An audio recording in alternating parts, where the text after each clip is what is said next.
All right, what's going on, guys? We're the EBBB Beer Bureau, back at you with another video review. I'm Mark.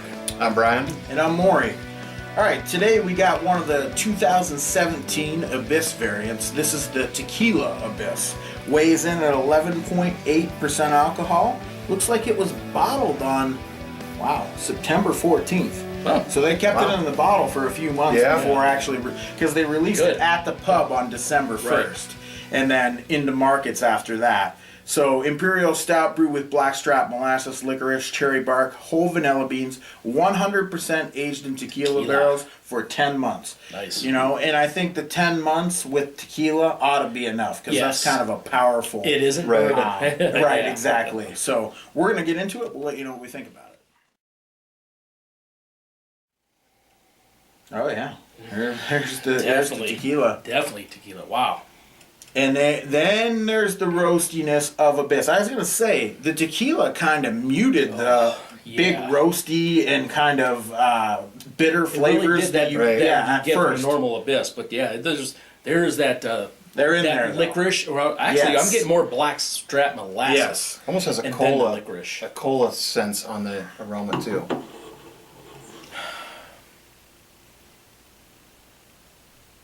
Yeah, it took me a second to get those, the cherry bark, the licorice, the roastiness. But it is there, but the tequila definitely mellows it out. Sure does, yeah.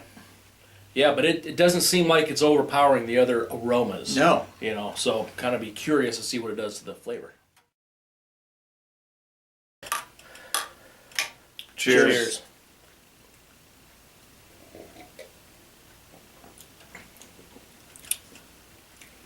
No shortage of tequila.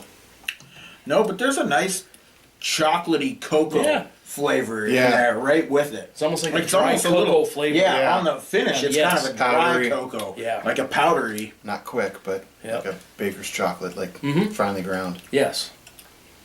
Wow. It's nice though because like I don't think I get tequila, but I'm not it's not burying the other flavors, which is good because like I said, tequila is kind of they made the right call going 10 months. It's not too boozy. You still get that. There's that roastiness, almost like coffee roastiness, but there's chocolate. Again, that the molasses is really in the forefront, but it is is balanced. I mean, it's really nicely balanced, and the carbonation is ridiculous on this thing. Freaking awesome on it is what it is. For a barrel-aged beer, to retain this silky, creamy head, it's enhancing the mouthfeel. It really is. And look at the color of it. I don't know if you can see it on the camera, but it's just that dark, it's a beaut. Dark, creamy. It's a beaut.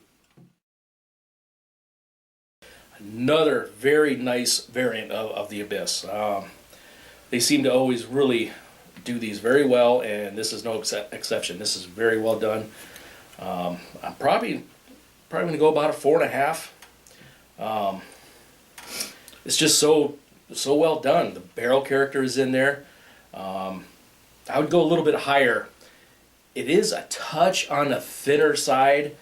It still has a nice mouthfeel. It's still creamy. It still has a nice carbonation, and all the other flavors are coming through, like the blackstrap molasses, a touch of licorice, and maybe a couple of the other different flavors that are popping out. It's a very well made beer.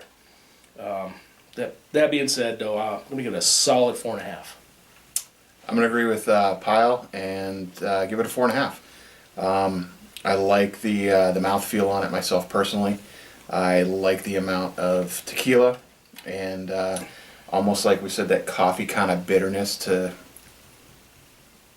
play it out and smooth it out. And there's no coffee in it. Right, and that's it almost seems like there is. And it's just it's a really great beer, and I think that these Abyss variants are pretty much spot on every one they do. I mean, I haven't really had one that I've disagreed with the way they've done them, but 4.5 for me. Yeah, and I'm going to give it a 4.5 as well. I mean, this particular beer right here, I'm really enjoying. Like they said, not too much tequila. I like the mouthfeel. Carbonation is perfect. Yeah. And sometimes Abyss can be a little bit aggressive, fresh out of the gate. Sure. And I like it with a little age on it. The tequila tamed the aggressiveness of the roasty, leathery, licorice, barky flavors of Abyss. And this one's drinkable right out of the gate. Yes. I'm not saying it won't age well, but I just feel like, when you put a beer in a barrel, sometimes you don't know exactly how it's going to turn out. And like these guys said, all these Abyss variants have been pretty good. Yeah. And this one I expected to like a little less, being that it's in tequila barrels, because that's not my favorite spirit. Right. And I don't. It's a 4.5. It's a great beer. Some other tequila Well barrels executed. that we've had Yes, haven't been over this the good. years. Right. I agree. Yeah. So, till next time, guys. Cheers. This should be our last video, though. Perhaps. Alright, pile rocket. Sons of bitches. Woo! Probably gonna have to turn this down. I was gonna say maybe we should. Like it's a holiday road for these Festive. bastards.